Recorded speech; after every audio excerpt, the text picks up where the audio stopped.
Ashamaa harka fuune daawwattootaa fi dhaggeeffattoota Gadaa Miidiyaa Neetwoork oduu keenya guyyaa har'aa qabannee dhiyaannee jirra. Hangafoota oduutiin eegalla. Yakki lammiilee aanaa giddaa ayyaanaa irratti raawwatame seeraanis seenaanis ni gaafachiisaa jechuun KFO'n ibsa baase. Itoophiyaatti yakki waraanaa fi namoomaa irratti raawwatamu itti fufee jiraachuu gareen ogeeyyii United Nation beeksise. Magaalaa Finfinnee kutaa magaalaa Booleetti meeshaaleen waraanaa garee finxaaleeyyii Amaaraaf dabarfamuuf turan to'ataman. Naannoo Gaambeellaatti aanaalee 9 keessatti balaa lolaa mudateen jiraattonni qe'ee isaanirraa buqqa'an. Kunneen hangafoota oduu turanii amma bal'ina oduutti dabarraa oduu wajjin ana Maanu'eel Laggaati. Yakki lammiilee aanaa giddaa ayyaanaa irratti raawwate seeraanis seenaanis ni gaafachiisaa jechuun KFO'n ibsa baase. Ajjeechaan lammiilee Oromoo akka walii galaatti naannoo Oromiyaa keessatti geggeeffamaa ture.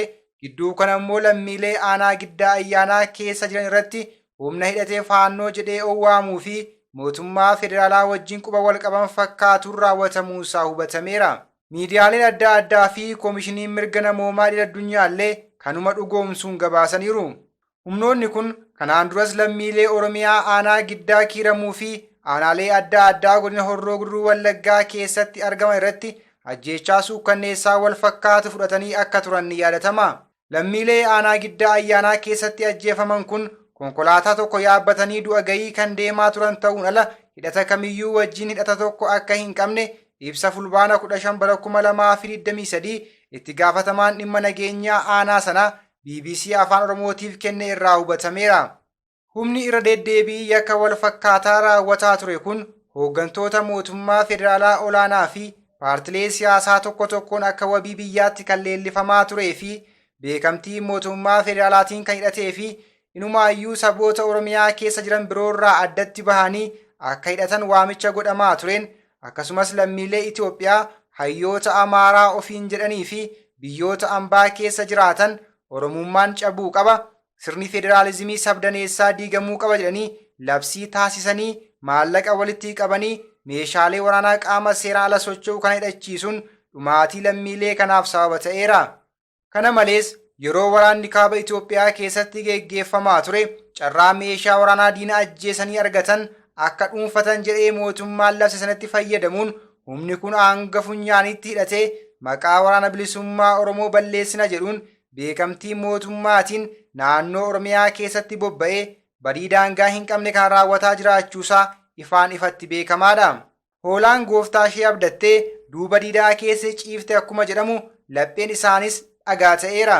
Lammiilee irratti ajjeechaa suukkanneessaa akkanaa raawwachaa tokkummaa fi badhaadhina biyyaa hawwuun tasumaa waliin simatu. Lammiilee aanaa giddaa ayyaanaas ta'ee kan biroo ajjeesanii hagam nagaan waliin jiraachuun akka yaadame namni nan beeka jedhu yoo jiraate namni sun mataansaa cubbamaadha. Ajjeechaan suukkanneessaa akkanaa wayita fudhatamu dhimma waliin jiraachuu ilaalchisee egeree Itoophiyaatiif yaaddoo cimaa uumuunsaa kanaaf miti. Akka jaarota darbanii Oromoo ajjeesanii qe'ee isaa dhuunfachuun waan abjootamu miti yoo jenne tasumaa nuyi hin dogoggorre. Qaama mootummaas ta'e gareen kamiyyuu lammiilee Oromoo ajjeesuu, hidhuu, biyyaa baasuu, gidirsuu fi kanneen kana fakkaatan dhaabuu akka qaban jala murree yaadachiifna. Lammiileen Oromoo qaama hunda keessa jirtan hundumtuu ejjennoo keessan sirreessuun wal bira akka dhaabattan waamicha isiniif goona. Xumura irratti yakki ajjeechaa gara jabinaan lammiilee Oromoo aanaa giddaa ayyaanaa irrattis ta'e kan biroo irratti raawwatame qaama mootummaa dabalatee hundumayyuu seeraanis seenaanis ni gaafachiisa. Irra jireessatti ammoo mootummaan humnoota kan raawwatan irratti tarkaanfii sirreessaa akka fudhatu ni akeekkachiifna. Lammiilee wareegamaniif ni gaddina, maatii firoottan isaaniitiif jajjabina hawwina jedheera KFO'n ibsa har'a fulbaana 19/2023 baaseen. Itoophiyaatti yakki waraanaa fi namoomaa irratti raawwatu itti fufee jiraachuu gareen ogeeyyii United Nation beeksise. Waliigaltee nagaa mootummaa federaalaa fi humnoota Tigraay gidduu erga mallatteeffamee waggaa tokko booda Itoophiyaatti ogeeyyiin mirga namoomaa idil-addunyaa gabaasaa mana maree mirgoota namoomaa dhaabbata mootummoota gamtoomaniif dhiyeesseen Itoophiyaa keessatti yakka waraanaa fi yakka namoomaa irratti raawwatamu Itoophiyaatti itti fufee jira jedhe. Biyyattii keessatti nageenyi bu'eera jechuun rakkisaa ta'uu gareen kun akeekkachiiseera. Gabaasni fuula 21 qabu kun akka ibsutti qaamolee waraanaa kana keessatti hirmaatan hundi waraanni erga dhaabbate irraa eegalee gocha hammeenyaa raawwataniiru. Gochoota hammeenyaa tarreeffaman keessaa ajjeechaa, gudeeddii, beelessuu, dhaabbilee barnootaa fi fayyaa barbadeessuu, buqqaasuu fi seeraan ala hidhuun ni argamu. Waliigaltee nagaa kun sagalee meeshaa waraanaa caljechisiisuu walitti bu'insa kutaa kaaba biyyattii keessattuu Tigraay keessatti uumame hin furre. Nagaa guutuu Finfinnee jedha dura taa'aan koomishinichaa Muhammad Chandii Otoomaan. Haalli Itoophiyaa keessa jiru ammas baay'ee hamaadha jedhan. Sadarkaa biyyaatti keessumaa naannoo Amaaraa fi Tigraay keessatti yakki namoota nagaa irratti raawwatamu baay'achaa dhufuu himan.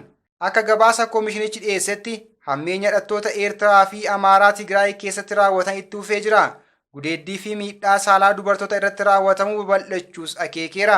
Dhimmoota koomishinichi gabaasa kana keessatti saaxilee keessaa naannoo Oromiyaa keessatti humnoonni nageenyaa mootummaa namoota nagaa irratti hidhaa fi darara raawwataniiru kan jedhu ni argama. Naannoo Amaaraatti labsiin ariifachiisaa erga labsamee booda ammoo namoota nagaa irratti gochi hammeenyaa hedduun raawwatamuu beeksiseera. Yoo xiqqaate haleellaan diroonii tokko mootummaa federaalaan raawwatamuus eereera. Mootummaan Itoophiyaa qaamolee yakka kana raawwatan seeraan akka qorataman yookaan akka gaafataman taasisuu dhabuu isaa kan qeeqe koomishinichi mootummaa inumaayyuu xiyyeeffannoo kan laate marii haqa ce'umsaa miidhamtootaaf iddoo hin laanne irratti jedhe. Qorannoon idil addunyaa akka hin geggeeffamneefis danqaa ta'eera jechuun qeeqeera. Magaalaa Finfinnee kutaa magaalaa Booleetti meeshaalee waraanaa galee finxaaleeyyii Amaaraaf dabarfamuuf turan to'annaa jala oolan. Kutaa magaalaa Boolee bulchiisaa aanaa 3 keessatti meeshaalee waraanaa adda addaa garee finxaaleeyyii naannoo Amaaraa keessa socho'aniif dabarfamuuf turan to'atamuu poolisiin kutaa magaalichaa beeksise.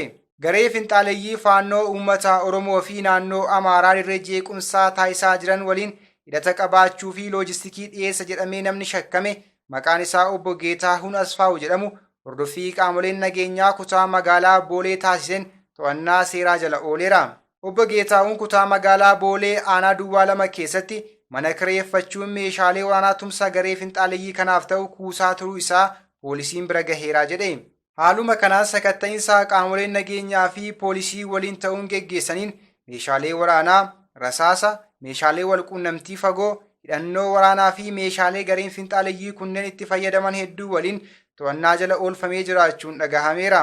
Itti dabaluun shakkamaan kun maqaa adda addaatiin waraqaa eenyummaa qopheessuun naannoo Amaaraatii miliqee magaalaa Finfinnee dhufee mana kireeffatee garee finxaaleeyyii kanneeniif loojistiksii fi leenjii kennaa akka ture ragaan qaamolee nageenyaa harka qaqqabee ifoomseera.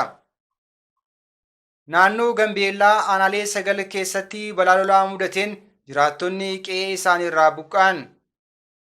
Naannoo Gambeellaatti magaalaa Gambeellaa dabalatee aanaalee 9 keessatti sababa balaa lolaatiin jiraattonni qe'ee isaaniirraa buqqa'uu fi qabeenyaa isaanii irratti miidhaan ulfaataa gahuun ibsame. Bakka bu'aan pirezidaantii naannichaa fi itti gaafatamaa waajjira nageenyaa naannichaa kan ta'an Umad akka jedhanitti sababa rooba cimaa lafa ol ka'aa naannichaa keessatti roobeen aanaaleen 5 godina Nuweer keessa jiran hunduu lolaan guutamuu irraa kan ka'e qabeenyi miidhameeraa jedhan. Obbo Umad akka jedhanitti uummanni naannichaa irra caalaan lageen hordofee sababa qubatuuf lageen Baaroo, Alweeroo, Giloonaa fi Akooboo bishaaniin guutamuu isaaniin jiraattota naannoo sanaa jiraatan akka buqqa'an godheeraa jedhan. Jiraattonni magaalaa Gaambeellaa gandoota Duwwaa 1, Duwwaa 2, Duwwaa 4 fi Duwwaa 5 jiraatan sababa bishaan lolaatiin wal qabatee kan miidhaman yoo ta'an beelladootaa fi qabeenyi isaanii biroo guutummaatti lolaa bishaaniin fudhatamuun dirree irratti akka kufan himan. Lagni Baaroo ammallee saffisa olaanaa ol dabalaa akka jiruu fi miidhaan dabalataa gahuu akka danda'u jiraattonni ni himu. Akkasumas mootummaan isaan ilaalee furmaata yeroo fi dhaabbataa akka isaaniif barbaadu gaafataniiru. Guutummaan lageen kanaa dabaluu fi miidhaa hamaa geessisuu akka danda'u kan ibsan obbo Umad uummanni kan irratti dammaqee of eeggannoo barbaachisu akka godhu dhaamaniiru. Egaan kabajamtoota daawwattootaa fi dhaggeeffattoota Gadaa Miidiyaa Neetwoork dhimma dhumaatii uummata Oromiyaa lixa Oromiyaa keessatti waraana mootummaa Bilxiginnaa fi faannoo Amaaraatiin raawwate akkasumas yaadannoo biyyaa galuu hongassaa adda bilisummaa Oromoo waggaa 5ffaa ilaalchisee gaafatamaa sabquunnamtii adda bilisummaa Oromoo obbo Lammii Gammachuu wajjin turtii goone oduu booda waan isiniif dhiyaatuuf karaa marsaalee miidiyaa hawaasaa Gadaa Miidiyaa Neetwoork kan hordoftan jecha oduun guyyaa har'aaf qabadhee dhiyaadhee kana fakkaata ture. Ana wajjin sa'aatii oduutti walitti deebina. Hangasittuu qophiilee Gadaa Miidiyaa Neetwoork kanneen biroo wajjin turtii gaarii.